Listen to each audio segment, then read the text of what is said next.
आणि आता या क्षणाची मोठी बातमी, रजत पाटीदारच्या नेतृत्वामध्ये रॉयल चॅलेंजर्स बंगळुरूनं सलग दुसऱ्यांदा IPLच्या विजेतेपदावर आपलं नाव कोरलंय। अहमदाबादच्या नरेंद्र मोदी स्टेडियमवर खेळवण्यात आलेल्या अंतिम सामन्यामध्ये बंगळुरूनं गुजरात टायटन्सचा धुव्वा उडवला। या सामन्यामध्ये RCBच्या प्रभावी आक्रमणासमोर गुजरातला 20 षटकांमध्ये 8 बाद 155 धावांचीच मजल मारता आली।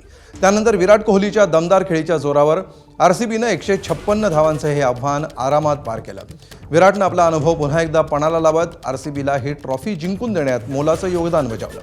या जेतेपदानंतर RCB IPLमध्ये सलग 2 वेळा ट्रॉफी जिंकणारा दुसराच संघ ठरलाय। याआधी चेन्नईनं 2010 आणि 2011 मध्ये IPLची ट्रॉफी उंचावली होती।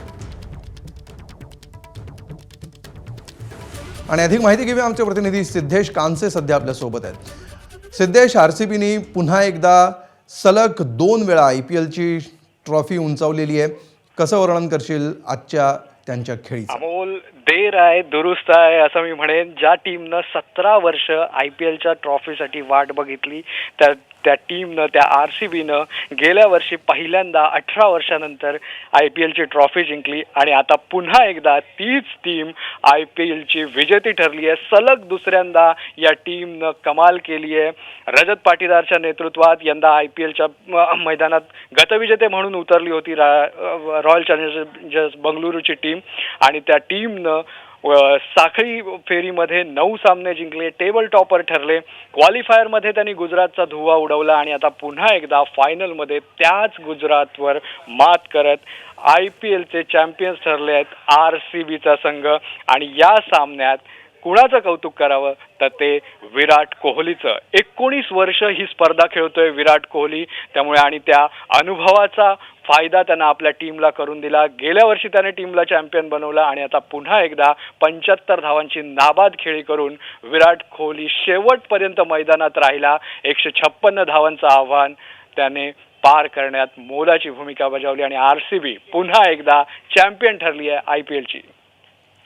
निश्चितपणे सिद्धेश, विशेषतः या IPLमध्ये धावांची अक्षरशः बरसात झालेली होती आणि प्रत्येक सामना बघताना जणू आपण हायलाइट्स बघतो आहोत अशा प्रकारे चौकार आणि सिक्सर्सची बरसात होत होती।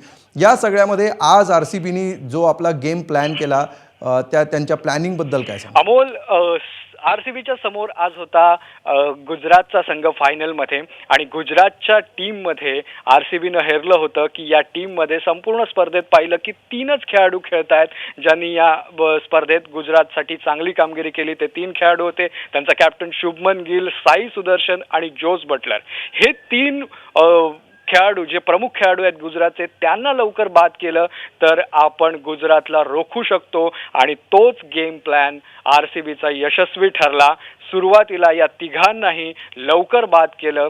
भुवनेश्वर कुमार असो, जोश हेझलवूड असो, रसिक डार सारखा नौका गोलंदाज असो, या सगळ्यांनी कमाल कामगिरी केली गोलंदाजीमध्ये आणि त्याचं फळ फक्त 155 धावा गुजरातच्या फलकावर लागल्या आणि हे 156 धावांचं